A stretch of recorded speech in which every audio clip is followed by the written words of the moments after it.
여러분 반갑습니다. 오늘은 여섯째 날 1월 21일 금요일입니다. 한 주의 마무리를 하는 날인데요.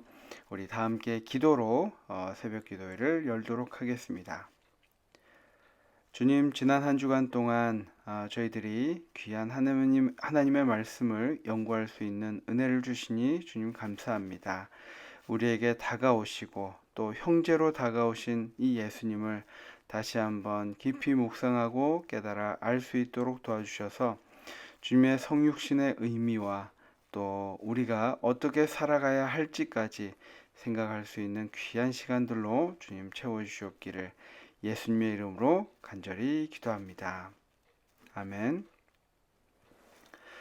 여러분 반갑습니다. 벌써 1월 21일입니다. 2022년이 시작한 지가 엊그제인데 이제 안식일도 한 안식일 더 남았죠. 29일 안식일.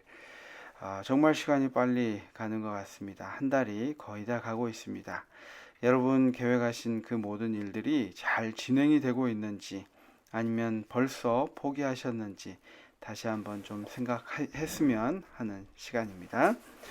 여러분 교과 63페이지에 보시면 TMI 뉴스에 보면 아기 두유 선교 사업 이야기가 나오는데 여러분 이 내용을 꼭 한번 읽어보시고 또 우리가 속해 있는 교회에 적용을 해보시면 좋겠습니다.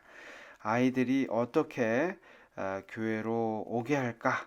또 그 아이들을 통해서 그 아이들뿐만 아니라 어떻게 3040이 연결되는지 보여주고 있습니다. 한번 읽어보시기 바랍니다.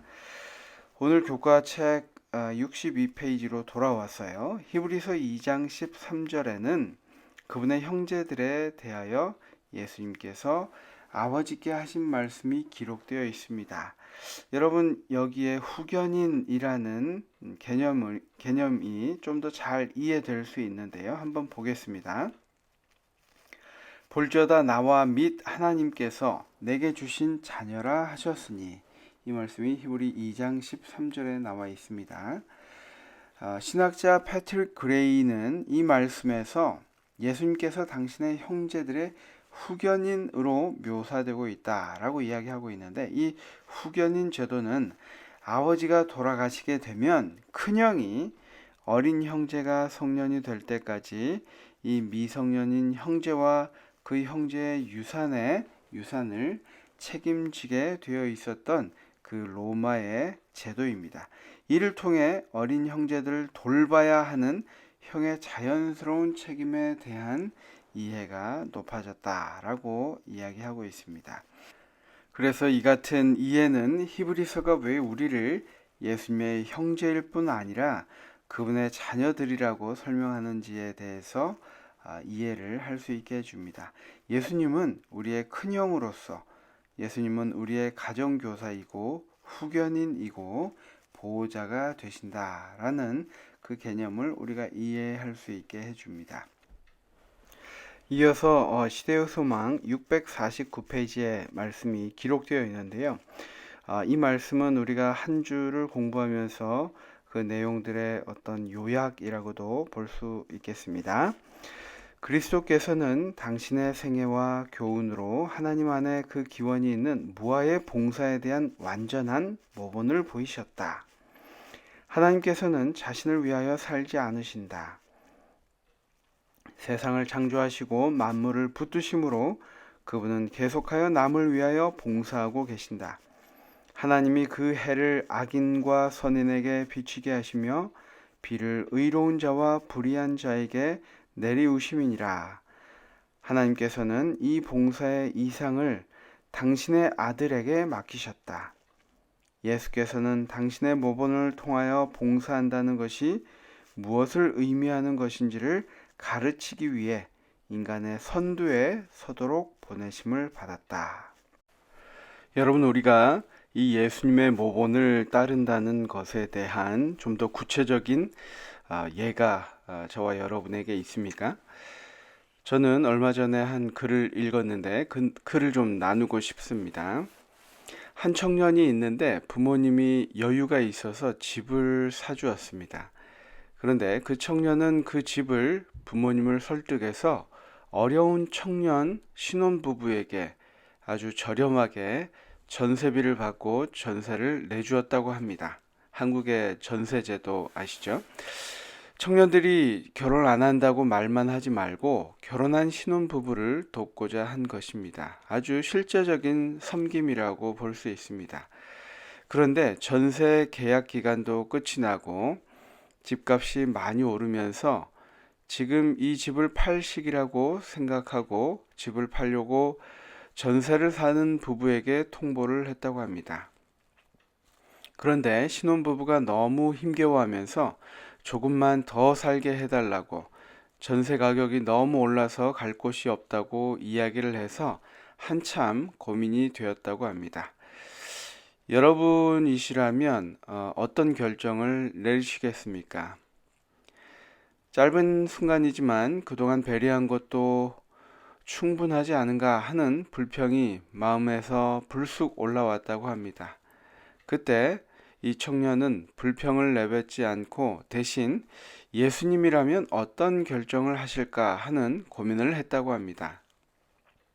청년은 기도하고 또 고민하고 기도하고 고뇌하다가 집을 팔아야 할 타이밍이지만 전셋값 때문에 고생하는 그 세입자의 호소가 떠올라서 집을 팔지 못하고 부모님을 다시 설득해서 전세 가격도 올리지 않고 집도 팔지 않은 결정을 했다고 하였습니다.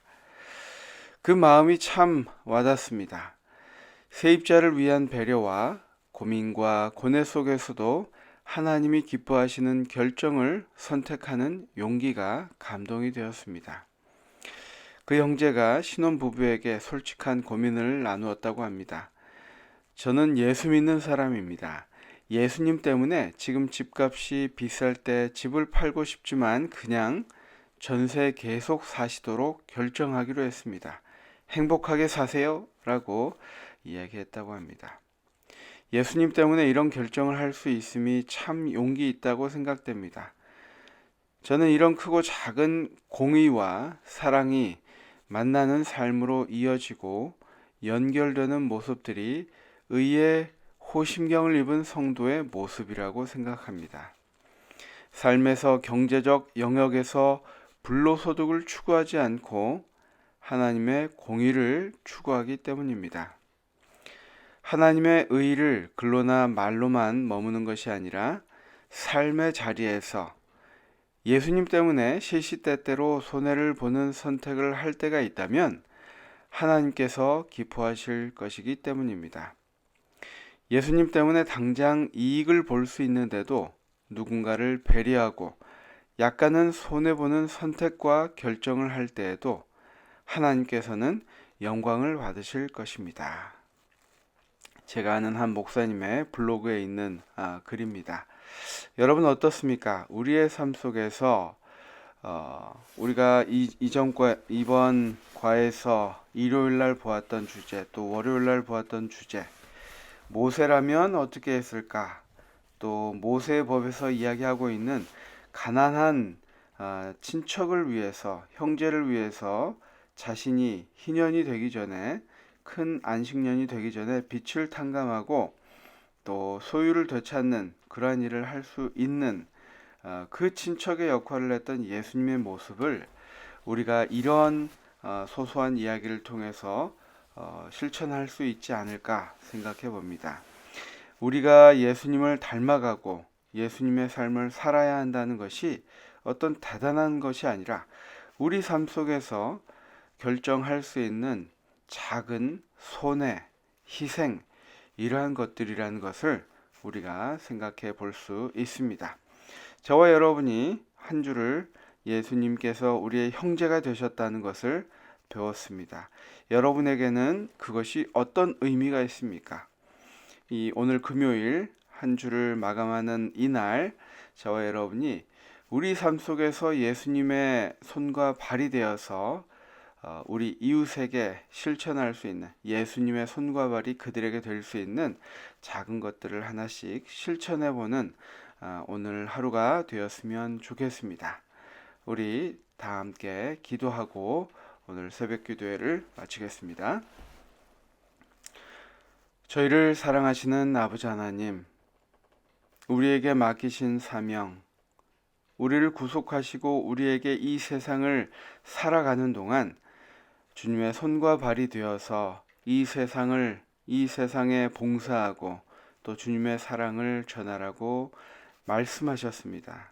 우리가 그러한 삶을 얼마나 살아가고 있는지, 또 그 그리스도인의 삶을 살아내고 있는지 다시 한번 생각할 수 있는 오늘 아침이 되도록 도와주시옵소서. 우리의 연약함을 보지 않으시고 주님, 우리가 죄인 되었을 때 우리에게 다가오셔서 베푸신 그 구원의 경륜을 우리만 받을 것이 아니라 우리 주변의 많은 사람들에게 빛이 되어 소금이 되어 전할 수 있는 그런 멋있는 그리스도인이 되도록 인도하여 주시옵기를 예수님의 이름으로 간절히 기도합니다. 아멘. 감사합니다. 오늘도 여러분 안식일을 맞이하시면서 우리 삶을 정리하고 또 준비하고 마무리하는 그런 한 날 되시기를 바라면서 말씀을 마치겠습니다. 감사합니다.